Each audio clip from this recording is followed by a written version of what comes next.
여러분, 소돔과 고모라 때와 같다. 마지막 때가 소돔과 고모라 때와 같다는 첫 번째의 의미는요, 하나님의 택한 백성들에게는 멸망 전에 멸망을 당하지 않도록 하나님의 권면이 있다는 것입니다. 여러분, 놀랍지 않습니까? 소돔과 고모라 성을 멸하기로 하늘에서 결정이 되자 천사를 통하여서 하나님의 백성들을 도피시키려 옵니다.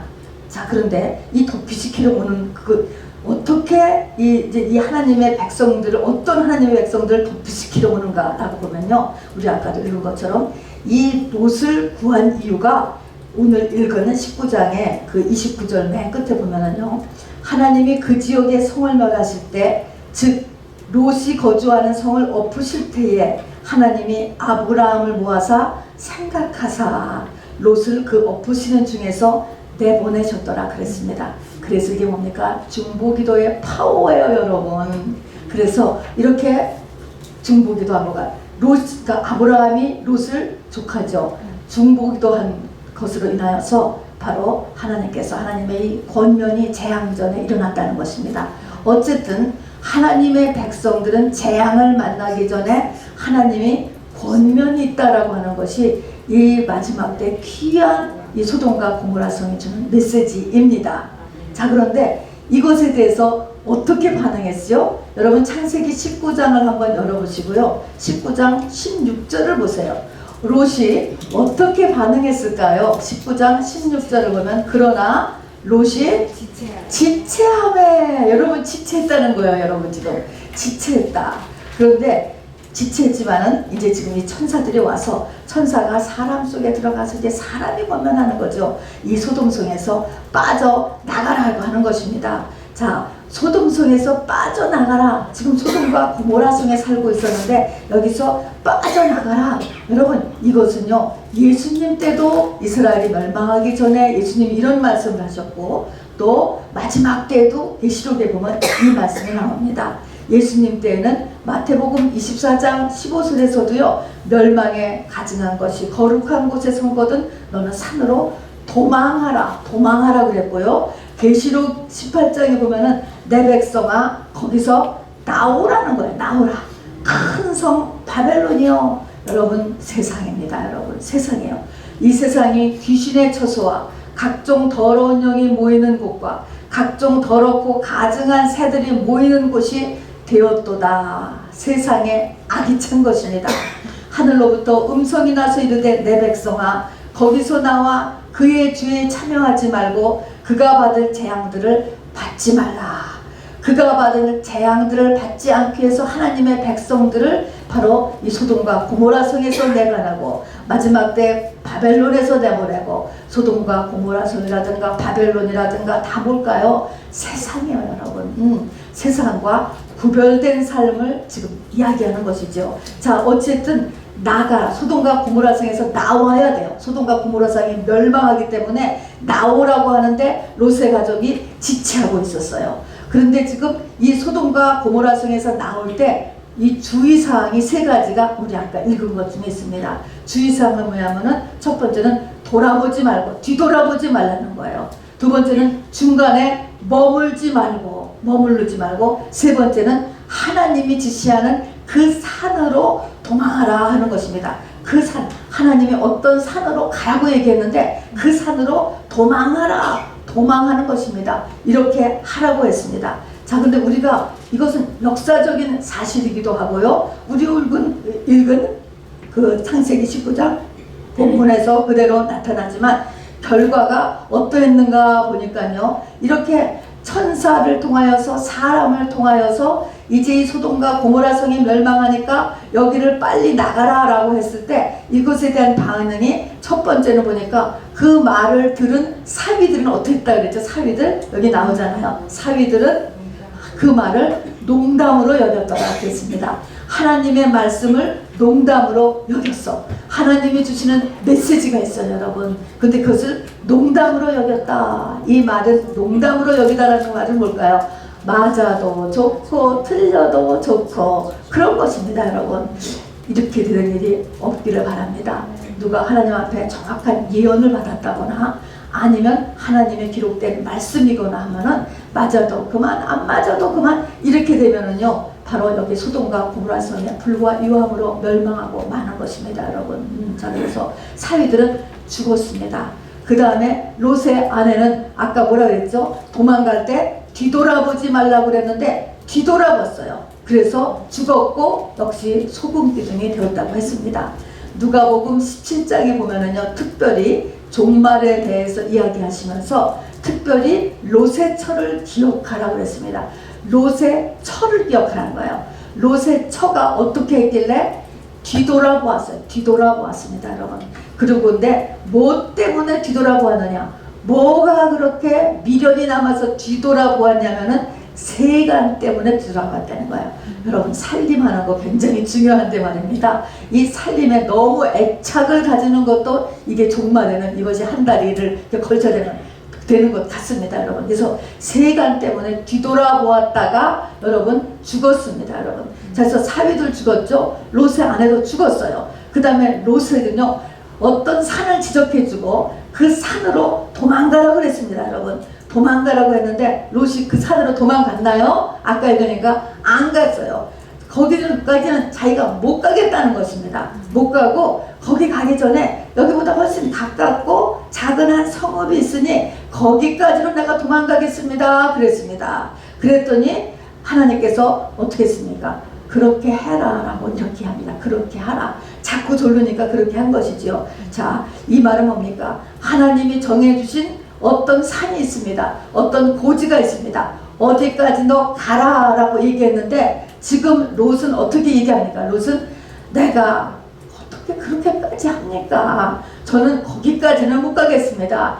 그거는 목사님이나 하는 거고 선교사님이나 하는 것이지 저는 그렇게까지는 못 하겠습니다. 이것이 나의 최선입니다. 나는 여기까지 가겠습니다. 요렇게 나왔다는 것입니다, 롯이. 근데 그렇게 자꾸 주장을 하니까 바로 마지막 때는요 하나님이 되돌아가고 안 가는 사람을 붙잡지 않는 거예요. 내버려 두는 게 이 마지막 때인 것입니다.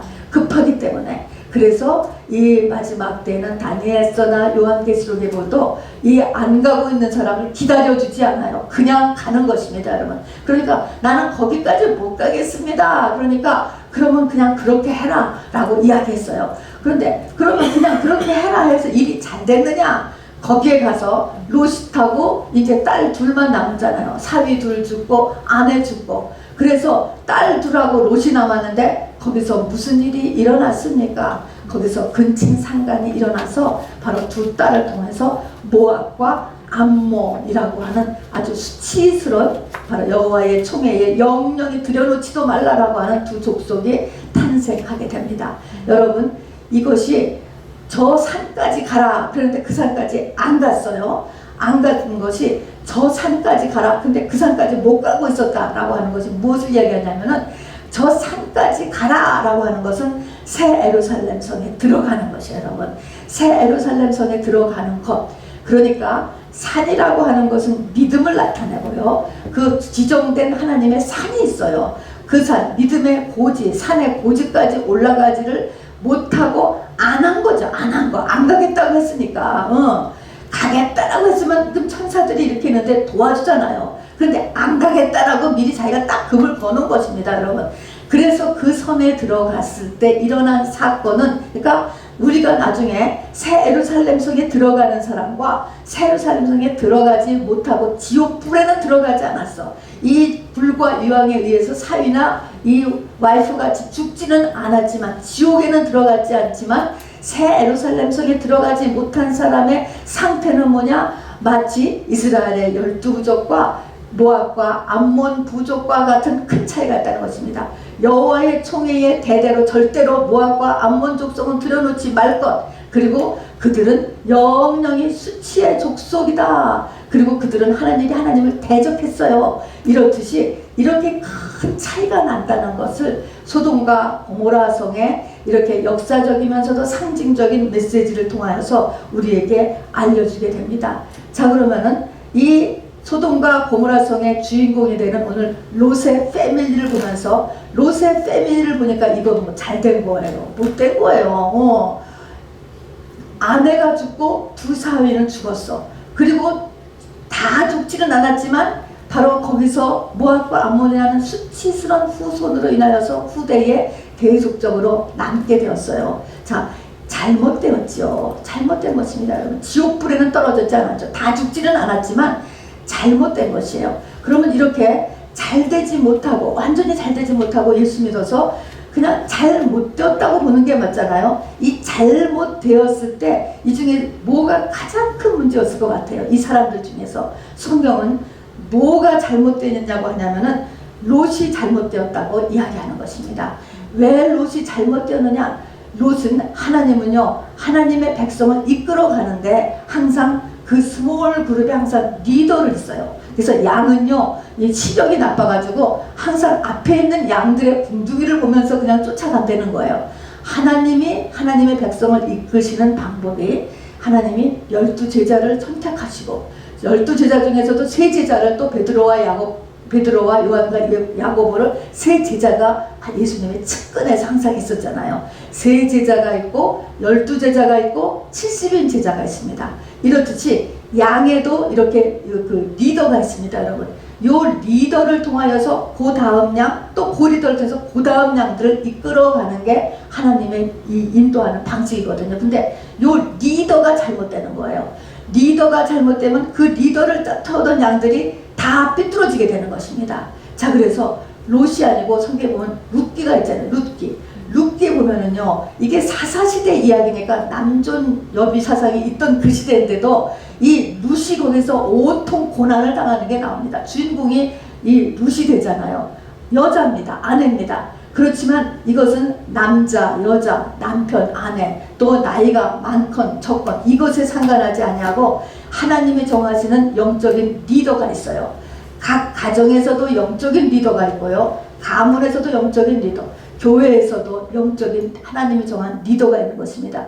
이 리더가 방향을 잘 정해야 돼요, 여러분. 그러니까 룻이 잘못해서 이렇게 모압으로 이사를 갔고, 또 룻이 잘못해서 이렇게 번져갔기 때문에 룻의 패밀리가 멸망을 했고, 그래서 그 룻이 아니죠, 나오미죠. 나오미가 이제 거기서 이렇게 피해를 이렇게 보게 되는 것입니다. 이렇듯이 그 지역에, 그러니까 그 그룹에 리더가 있는데, 오늘 롯의 이 패밀리에서는 롯이 리더였습니다. 그런데 롯이 어디를 가야 되죠? 하나님이 정하신 그 산으로 가라고 그랬을 때 산으로 갔어야 되는데 산으로는 못 간다. 거기까지는 못 가겠다. 나의 최선은 어디까지다. 저 작은 소갈성으로 가겠다라고 한 것이, 이것이 가장 큰 문제입니다. 가장 큰 문제. 자, 그래서 여러분은요, 꼭 잊지 마시기 바랍니다. 저는 이 자리에 계신 여러분들은 전부 다 이 하나님이 있는 영적인 리더라고 확실하게 보여집니다. 그래서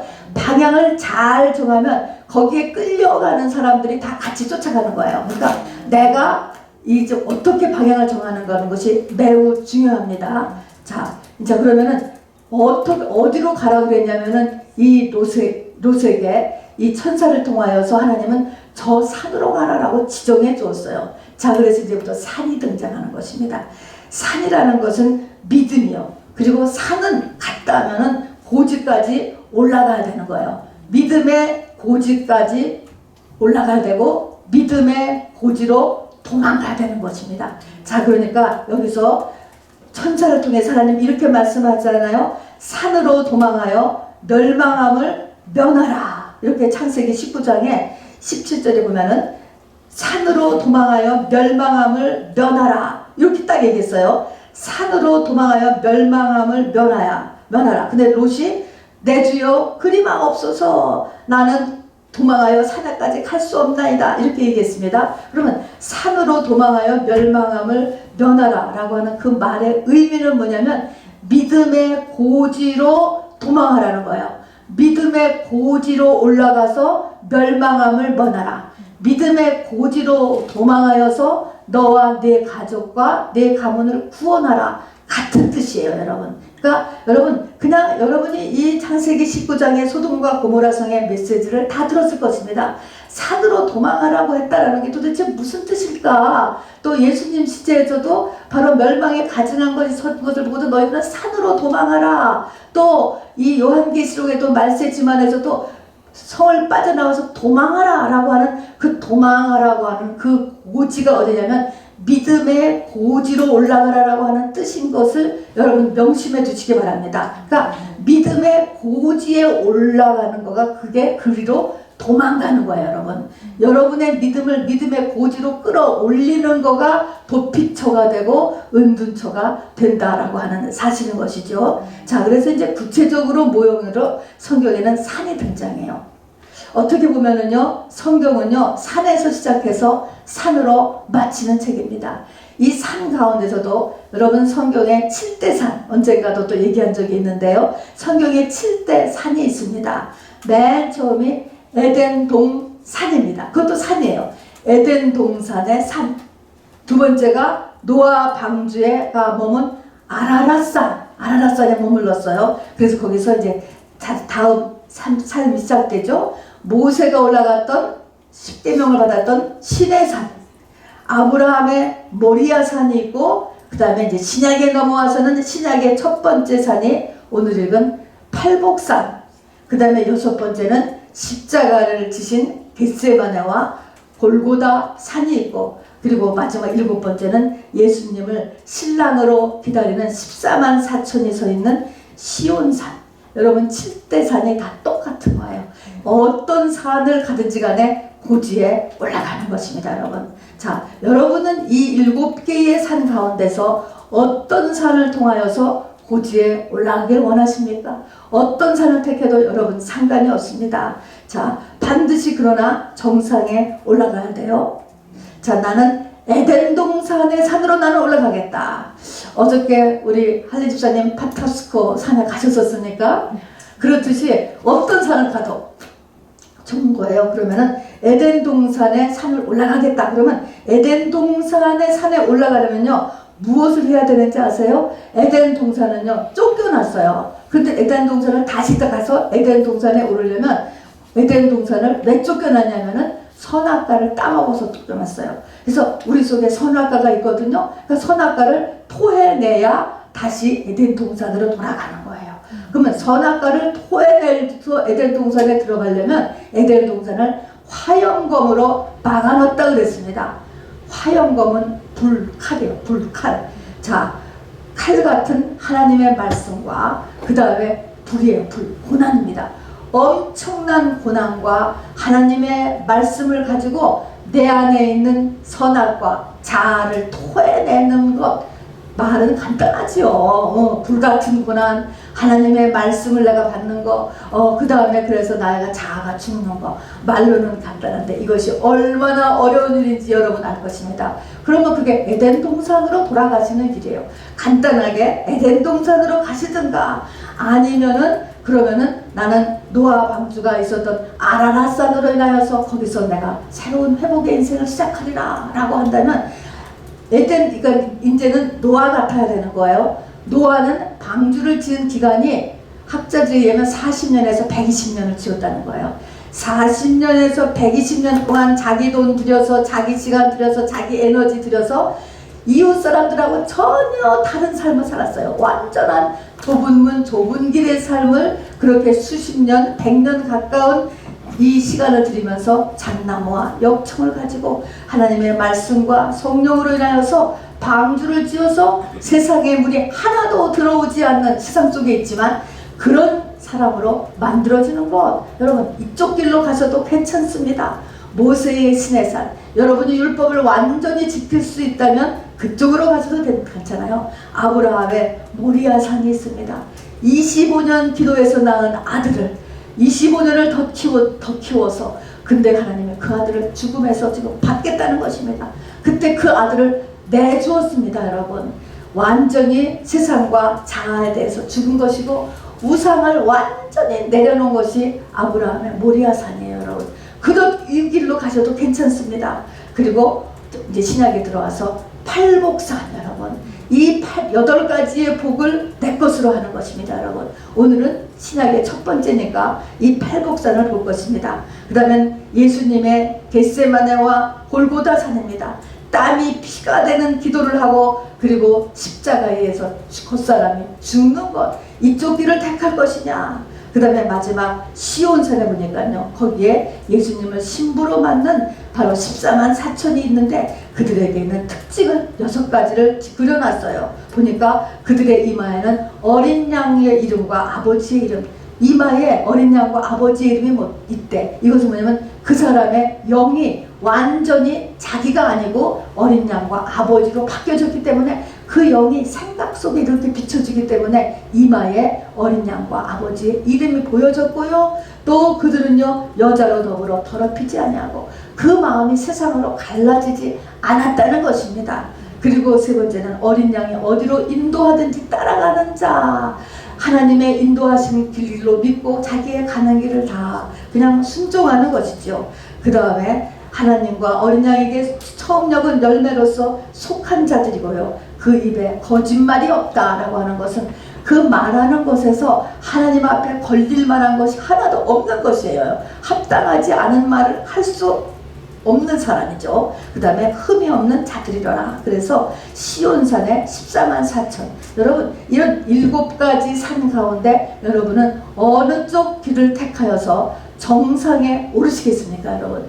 그를 결정하여서 그 정상까지 가야 돼요. 나는 그 끝까지는 안 가겠다 그러면 롯과 같이 되는 거야, 여러분. 예루살렘 성 바깥으로 떨어지는 것이고, 내 가족들을 그렇게 다 그냥 뭐 건진 것도 아니잖아요. 반은 건졌지만 반은 다 죽었잖아요, 여러분. 사위도 죽고 와이프도 죽고 이렇게 된단 말입니다, 여러분. 그러니까 완전하게 산의 고지에까지 올라가야 돼요. 바로 목사님만 여기까지 올라가는 게 아니고 여러분 모두가 여기까지 말세지말에는 올라가야 됩니다.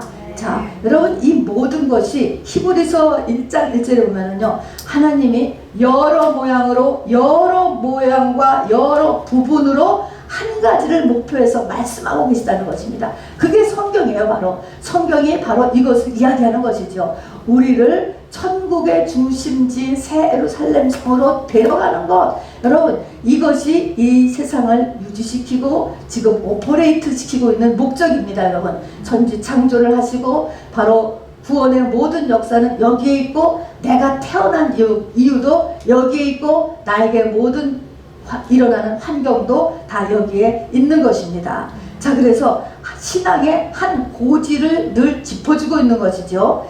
이사야 25장 6절 아까 우리 읽었는데요, 여기에 벌써 2700년 전에 하나님께서 이렇게 얘기하신 것입니다. 만군의 여호와께서 이 산에서 만민을 위하여 기름진 것과 오래 저장하였던 포도주로 연회를 베푸시리니, 골수가 가득한 기름진 것과 오래 저장하였던 맑은 포도주로 혼인잔치를 하시는데, 이 산에서 한다는 거야. 아무 산에서 하는 게 아니에요. 아무 성읍에서 하는 게 아니에요. 이 산이라고 하는 것은 뭡니까? 하나님이 정해주는 그 7대 산 중에 하나인 것입니다, 여러분. 내가 정한 믿음의 고지가 아니고 하나님이 정한 고지까지 가야 우리가 혼인잔치에 바로 참가할 수 있다는 것이죠. 여러분, 이것을 확실히 알아서 내 신앙생활의 목표가 정해져야 돼요. 교회에 발만 들여놓았다고 되는 것이 아니고, 여러분, 신앙의 고지를 내가 정해도 아는 것이고요, 하나님이 정한 7대 산 중에 한 산의 고지를 탈출해야 됩니다. 자, 오늘은 신앙의 신약의 첫 번째인 팔복산을 오르는 것. 왜냐하면 여러분, 이 팔복산은 여러분 다 아실 것이라고 생각해요, 여러분. 또 찬양으로까지 하나님이 만들게 하셔서 우리가 노래로 부르면 훨씬 또 메모라이즈도 잘 되지 않습니까? 그렇기 때문에 팔복산이 가장 익숙하기 때문에 여러분, 이 팔복산에 오르는 것을 다시 한번 리뷰하려고 합니다. 여러분, 먼저 팔복산을 하려고 하니까 8이라고 하는 숫자, 영적인 의미를 꼭 알아주셔야 됩니다. 8이라고 하는 숫자의 그 영적인 의미는요, 보세요. 우리가 엿새는 힘써 일하네요. 그리고 7째 날은 안식하네요. 그러면 엿새 힘써 일하고 7째 날을 안식하고 하는데, 예수님은 어느 날에 부활하셨죠? 안식일 다음 날에 부활하셨죠. 그러니까 안식일 다음 날이니까 8째 날에 부활하신 거예요. 그래서 8이라고 하는 숫자는요, 회복의 숫자고, 재창조의 숫자고, 재림의 숫자예요, 여러분. 저를 따라서 해볼 때입니다. 해보시기 바랍니다. 회복, 재창조, 재림. 이것을 나타내는 게 팔입니다. 그러니까 완성이에요. 완성. 자, 그래서 성경에 보면 노아 방주에 몇 사람이 타고 있었다고 그랬죠? 8명이죠. 8. 그 8이라고 하는 숫자가 바로 회복의 숫자입니다. 그러니까 회복된 사람, 재창조된 사람. 자, 7까지는 하나님이 완전한 창조의 숫자예요. 그런데 사단 마귀에서 이 창조가 다 무너졌습니다. 재창조를 해야 돼요. 그래서 예수님의 십자가 죽고 부활하심으로 인해서 재창조가 이루어진 거가 8이에요.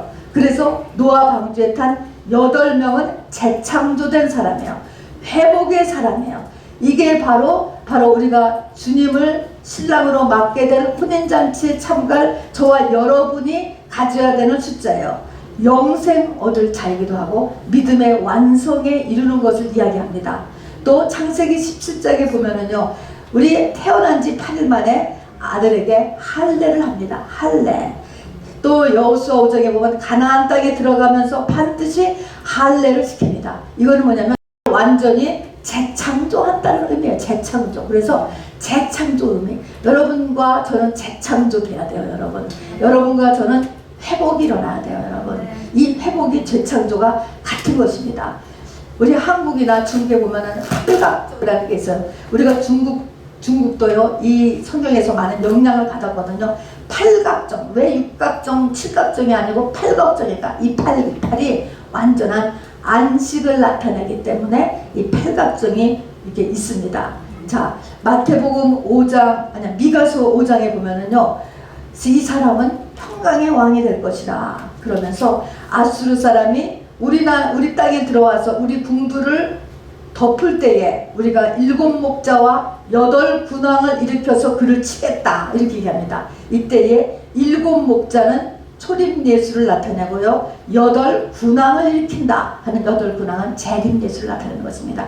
어쨌든 8이라고 하는 숫자는 재창조의 숫자요, 바로 회복의 숫자요, 재림의 숫자입니다. 그리고 온전한 구원의 완성의 숫자죠. 그러니까 팔복을 이제 보는데요. 여러분, 이제 팔복을 우리가 다 받아야 돼요, 여러분. 뭐 첫 번째 복만 받는 게 아니고 팔복을 다 받아야 팔복산을 정복하는 것이고 팔복에 오르는 것이고, 이렇게 해야만 우리가 하느님 말씀하시는 저 산으로 도망하라 라고 했을 때 저 산이 되는 거예요. 그리고 그 산에서 하나님께서 바로 혼인 잔치를 베푸신다라고 하는 그 산이 되는 것입니다. 그러니까 저와 여러분이 지금 팔복을 다 볼 거라, 다 얻어야 된다라고 하는 것을 잊지 마시고요. 주보에 보면은 주보 이렇게 카렌다의 뒷면에 이렇게 정해 놓습니다. 여러분 이걸 한번 보시기 바랍니다. 자, 여기 보면은 8가지 복이 나옵니다. 8가지 복을 1, 2, 3, 4, 5, 6, 7, 8 무엇이 복인가 라고 하는 것만 여러분 같이 읽어보겠습니다. 시작. 첫 번째는 천국이 내 영에 임하는 게 복입니다. 여기서 보면은 천국이 너희 것이요 그렇게 했을 때 너희 것이요 라고 하는 첫 번째, 심령이 가난한 자는 복이 나니 천국이 그 너희 것이요 했을 때 그 너희 것이라는 것은 천국이 임하는 것이 복이다, 그런 의미거든요. 그래서 첫 번째 복은 천국이 내 영에 임하는 게 복이고요, 두 번째는 하나님으로부터의 위로를 받을 수 있는 사람이 복. 자, 여러분 이 카렌다 뒷면의 복을 한번 읽어보세요. 그러니까 우리가 아까 읽은 그대로요. 심령이 가난한 자는 복이 나니 천국이 그들의 것이며, 그러니까 어떤 복이냐면은 천국이 내 영에 임하는 게 복이고, 두 번째는 위로를 받을 수 있는 사람, 하나님으로부터 위로를 받을 수 있는 사람이 복이고, 세 번째는 같이 읽으면 땅을 기업으로 받을 수 있는 사람이 복이고, 네 번째로는 만족, 목이 마르지 않고 배부르다 그랬거든요. 만족이 있는 사람이 복이고, 다섯 번째는 하나님으로부터 긍휼을 받을 수 있는 사람이 복이고, 여섯 번째는 하나님을 볼 것이요 그랬거든요. 하나님을 본다는 것은 말씀이 보이는 거예요. 성경이 보이는 거예요. 성경이 열리는 거예요. 깨달아지는 게 복이요. 일곱 번째는 바로 하나님의 아들에가 일컬음을 받는다. 내가 화목제물이 되는 것이 복이고, 여덟 번째는 진리 때문에 박해를 받는 것이 복이다. 자, 그러면 신약의 팔복산을 통해서 믿음의 완성에 이르려면은 이게 신약의 첫 번째 복이거든요. 팔복이요. 8가지의 복인데 이 8가지의 복을 여러분 이렇게 쭉 읽다 보니까 와, 우리가 생각하던 복하고 전혀 다르잖아요. 자, 구약에서도 팔복이 있어요, 여러분. 신명기 28장을 중심으로 하면 구약의 팔복은 첫 번째가 뭐니 해도 물질의 축복이었어요. 두 번째가 이 물질의 축복과 연결되어서 꾸어줄지라도 꾸지 않고 사는 게 복이에요. 세 번째는 건강의 복, 네 번째는 장수의 복, 다섯 번째 자녀의 번창의 복, 여섯 번째는 이기는 복. 유대인들이 이것을 많이 기도하기 때문에 변호사가 많이 되고 이기는 것 같아요, 여러분. 이기는 복, 그 다음에 어디 가서든지 머리 되고 꼬리 되지 않는 복, 여덟 번째 만남의 복이에요. 시편 1편에 보면 복 있는 사람은 하면서 악인, 죄인, 오만한 자를 만나지 않아야 돼요, 여러분. 이래서 8가지 복이 있어요. 자, 이 8가지 복하고 신약의 8가지 복은 한 가지도 오버랩이 되지 않습니다. 전혀 다른 거예요. 그렇다고 구약의 복이 틀린 것은 아니에요. 그러나 구약의 복은 구약의 복이고 신약의 복은 이제 이 신약의 복을 받아야지만 우리가 재림 예수를 맞이하는 신부가 될 수 있는 것입니다. 그래서 여러분은 나는 그래도 구약의 복은 좋아. 이거 구약의 복은 다 좋은 거죠. 자, 구약의 복만 받는 것이 아니고 구약의 복만 받고 신약의 복은 이거는 전부 싫다. 그러면은 여러분 믿음이 성전 뜰 신앙에서 앞으로 안 나가는 것입니다. 여러분, 틀린 것은 아니에요. 여러분, 성경에 없는 것은 아니에요. 구약의 복도 복이에요, 여러분. 그러나 우리가 이제는 구약의 복도 복이지만 신약의 복으로 눈을 돌려야 되는 것입니다, 여러분. 왜냐하면 시간이 얼마 남지 않았기 때문에 바로 이 신약의 복을 이제 우리가 받아야 되는데, 자, 보면 다시 이 달력 뒷면을 보세요.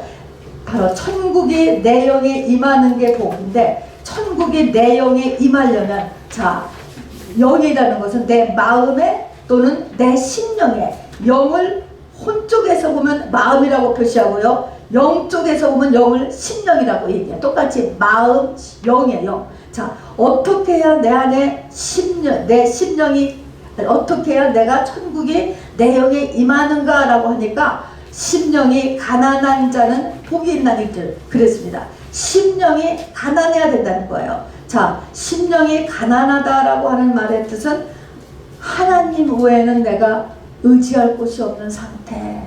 자, 그러면 하나님이 어떤 사람을 복을 주기 위해서, 예수 그리스도의 신부가 되는 복을 주기 위하여서 여러분 원한다면은 그 사람을 어떻게 해야 돼요? 하나님 외에는 자꾸 의지할 수 없게 만들어버린다는 것을 여러분 이거를 눈치채줘야 돼요. 나를 하나님 외에는 의지할 것 없이 자꾸 만들어. 그런데 여러분 아까 제가 정말 말하는데 잠깐 잊었는데요. 이 구약의 8가지 복이 있고 신약의 8가지 복이 있는데 지금 이 두 가지가 이제 같이 가거든요. 근데 하나님이 지금 이 시대에는요, 신약의 복이 하나님의 메인 관심이에요. 시간이 없기 때문에. 그래서 이 신약의 복이 제대로가 되면은 이 구약의 축복이 쫓아오게 돼 있어요. 쫓아와. 그래서 영혼이 잘된 같이 범사가 잘되고 강건한다고 그랬습니다. 그러니까 신약의 복을 맞춰갈 때, 하갈 때 이 구약의 복이 막 흔들리게 되죠. 흔들리지만 신약의 복을 따라서 쫓아가게 되면 구약의 복이 쫓아오게 되어 있어요, 여러분. 그런데 신약의 복은 덮어놓고 구약의 복만 막 찾고 있으면 어느 만큼은 크는데 그 이상은 안 돼요. 옴짝달싹을 안 하고 실족하게 되는 경우가 대부분이고, 그 다음에는 아주 괴물이 돼버리거나 이렇게 잘 자라지를 못하는 상태에서 기형아로 머물게 됩니다. 그래서 반드시 신약의 복을 반드시 알아야 됩니다. 아니면 구약의 복을 할 때 바로 모세의 산에 올라서 그냥 율법을 다 지킬 수 있는 사람이 아예 되든가, 그러니까 불가능이잖아요. 그러니까 신약의 복을 쫓아가는 것입니다. 그러니까 심령이 가난해야 된다. 하나님 외에는 의지할 곳 없도록 하나님께서 자꾸 만드신다. 그 다음에 하나님부터 위로를 받을 수 있는 사람은 애통하는 자는 복이 있나니 천국이 저희 것이며, 그렇죠? 애통한다 하는 것이 뭐예요? 그러니까 하나님께서는 애통이라고 하는 것은요, 애통할 만한 어떤 재앙, 여러분 이 애통할 만한 어떤 재앙인데, 재앙이 오는데 여기서는 애통할 만한 그 재앙이 그 단순한 재앙을 넘어서 하나님 앞에서 자기의 한계를 보고 애통하는 이런 상태를 이야기하는 거예요. 애통은 사실 뭐 예수 안 믿어도 애통이 일어났잖아요. 그러니까 애통이라는 단어 자체는 장자이고 독자인 아들이 죽었을 때 우는 어미의 울음이 애통이라는 그 원래 말의 뜻이에요. 그러나 우리가 믿는 자한테서는, 믿는 자에게는 이렇게 단순히 재앙을 나타내는 게 아니고 자기가 최선을 다했는데 자신의 한계에 직면했을 때 하나님 앞에서 터져 나오는 울음을 애통이라고 하는 것입니다. 예를 들어서 베드로가 얼마나 예수님을 사랑했습니까? 내가 죽기까지 예수를 따르겠나이다 이렇게 얘기했거든요. 그리고 그냥 말고에 기도, 그냥 예수님을 잡으러 왔을 때 막 잘라버리고 이런 열심이 있었지만 자신의 목숨의 위협이 딱 오니까 3번이나 자기를 부인하는 자기 자신의 모습을 보고 또 예수님과 눈이 마주치면서 예수님이 이 모든 것을 다 아시고 계셨다는 것을 알면서 여러분 이 베드로가 애통했다고 했습니다. 애통하는 거예요. 또 남편의 사랑을 그렇게 사모하고 아들 낳기를 간구했던 야곱의 아내 라헬이 있습니다. 근데 라헬이 아들 낳다가 죽어요. 그때 그 이 라헬의 그 울음이 있습니다. 도대체 저 깐난이는 누가 키울 것이냐. 그리고 그렇게 간구했던 남편의 사랑과 그 아들을 낳았는데 죽는 자기의 그 상태에서 한계 때문에 우는 그 울음이 애통했다. 또 성경에는 바벨론 침공으로 기약도 없이 아들들을 잡혀서 외국으로 이렇게 보냈을 때 그 자식들을 보는 그 이스라엘의 부모의 울음, 자기들의 죄 때문에 이렇게 나라가 된 거예요, 여러분. 그럼에도 불구하고 바로 그 아들을 잡혀가는, 그 노예로 잡혀간 아들을 보면서 애통했을 때가 그런 애통을 이야기하는 것입니다. 그래서 애통하는 자는 복이 있나니 저희가 천국을 받는다라고 했을 때 그 애통이라는 것은 이렇게 하나님 앞에서 자신의 한계를 보고 애통하는 상태입니다. 그 다음에 땅을 기업으로 받는 사람은 온유한 사람, 온유한 자는 복이 있나니 그랬잖아요. 온유라고 하는 것은 타고난 성품이 아니고요. 자기의 성품이 하나님 앞에서 완전히 다스려져서 온유와 겸손, 온유는 겸손하고 온유의 뒷면은 겸손이에요. 온유가 없는 사람은 겸손이 없어요, 여러분. 온유가 되면 겸손이 되는 거예요. 이런 사람은 땅을 기업으로 받는다. 온유와 겸손이 되어서 사람을 기업으로 받을 수 있는 이제 상태가 되는 것이죠. 다음에는 배부른 사람은 의에 줄이고 목이 마른 상태인 것입니다. 이것은 진리를 갈망하고 사모하는 상태인데요. 이 의에 줄이고 목마르면요, 하나님이 이거는 주셔야 돼요. 의에 줄이고 목마른 자는 복이 있나니 그들이 배부를 것이며, 하나님께서 이렇게 진리를 갈망하고 진리를 사모하는 마음을 우리에게 주셔. 이게 복이에요, 복. 자, 복인데 이런 사람은 나타나는 증상이 세상과 자아에 대한 욕망보다 이 하나님에 대한 목마름이 더해야 돼요, 여러분. 이게 그렇게 했을 때 그들이 배부를 것이요. 배가 부르다, 만족, 배부르다라고 하는 것은 이게 만족함을 나타내는 것. 자기 속에 진정한 만족. 여러분, 사람은요 만족이 없는 존재예요, 여러분. 왜냐하면 선악과를 먹었고 이 선악과는 마귀에게서 온 거예요. 마귀는 출신이 무저갱이에요. 무저갱은 끝이 없어요. 끝이 없는, 밑바닥이 없는 것이거든요. 그렇기 때문에 사람의 탐심은요 끝이 없어요. 근데 끝이 없지 않고 만족이 일어난다는 거예요. 이것은 뭐냐면 하나님에 대한 열망이 세상과 자기에 대한 열망보다 더 많았을 때 일어나는 것입니다. 그런데 이것은 저는 하나님이 주는 것으로 이렇게 보여집니다. 내가 왜 자꾸 진리에 자꾸 끌리게 되는가, 여러분. 이런 것들이 하나님이 주시는 복이라는 것을 잊지 마시기 바랍니다. 자, 그리고 다섯 번째는 하나님으로부터 긍휼을 받을 수 있는 사람이 복이다 그랬습니다. 긍휼히 여기는 자가 복이 있나니 그들이 긍휼히 여김을 받을 것이며 그랬죠. 긍휼히 여긴다. 긍휼히 여기는 것은 이것도 역시 하나님이 은혜를 주셔서 내가 누군가를 불쌍히 여기는 건데요. 이거는 정이 아니에요, 여러분. 정은 사단의 것입니다. 마음이 약해서가 아니에요. 예수님을 확실하게 알기 때문에, 예수님 때문에 상대방을 무조건으로 받아주는 상태가 이것이 긍휼입니다. 그리고 여섯 번째 보면은 마음이 청결한 자는 복이 있나니 그들이 하나님을 볼 것이요 그랬죠. 하나님을 보는 사람이 복인데 마음이 청결해져야만 하나님을 본다는 거예요. 여기서 이 청결하다 이것을 마치 이렇게 닦아내는 거, 이렇게 닦아내는 이런 의미를 가지고 있어요.